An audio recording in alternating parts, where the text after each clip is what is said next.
Greetings and welcome back to room 303 in our chats with Emily, as we are calling our readings through the poetry of Emily Dickinson. We are using the Johnson edition, and we turn now to poem 487, You Love the Lord, You Cannot See.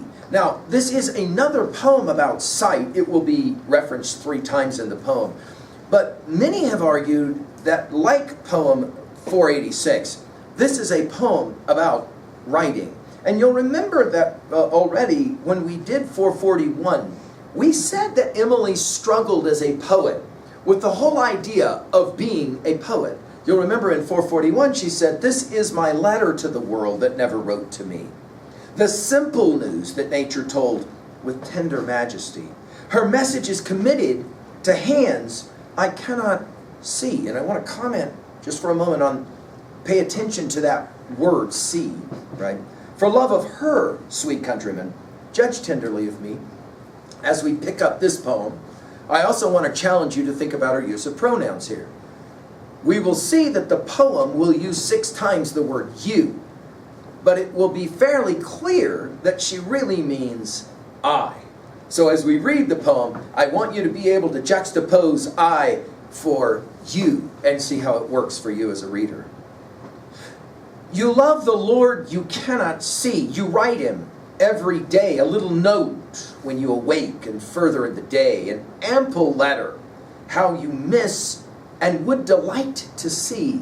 But then his house is but a step, and mine's in heaven, you see. Now I'm going to comment on the last phrase after the dash of you see. And again, there's a reason we call our series Chats with Emily.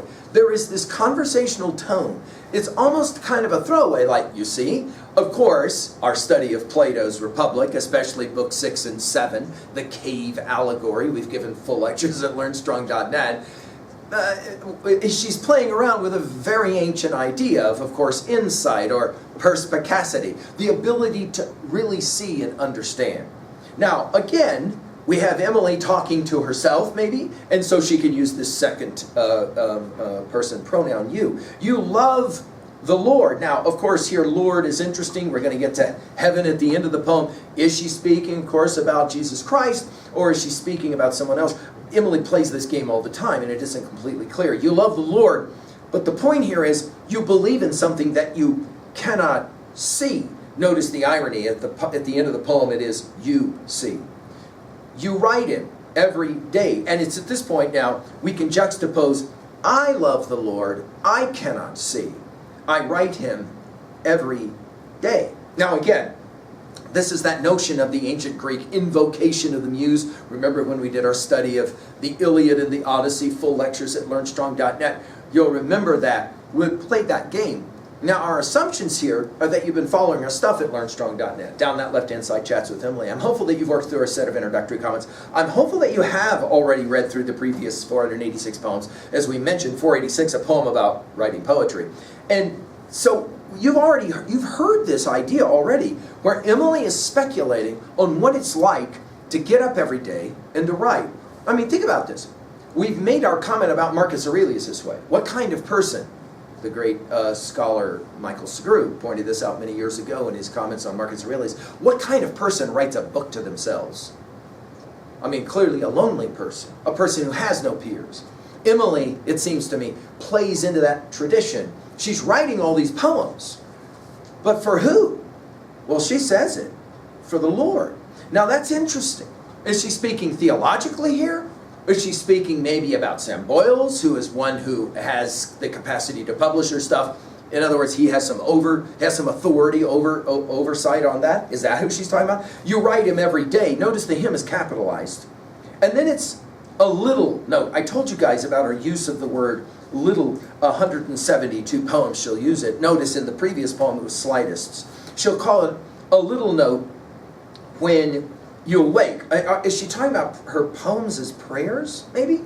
When you awake, again, there's an argument that Emily rose very early. Some have said as early as 3 a.m. to begin when the house was quiet and nobody else was awake to do her work. And further in the day, notice day capitalized. In other words, there's this sense that she wrote throughout the day. One of the things, of course, we would love to be able to do in a conversation with Emily, if we could have a real one, is to ask about her writing rhythms. Anybody who is a writer or a creator has to answer that question of rhythms. When do you do your best work? At what time? And for Emily, apparently was in the early morning. She'll call it an ample letter, which takes us back to 441. This is my letter to the world. An ample letter, dash, how you miss, dash, and would delight to see, dash. And then his house is but a step, and mine's in heaven, you see. This idea that, something about the Father's house will take us back, of course, to our study of John 14:2. In my Father's house are many mansions, right?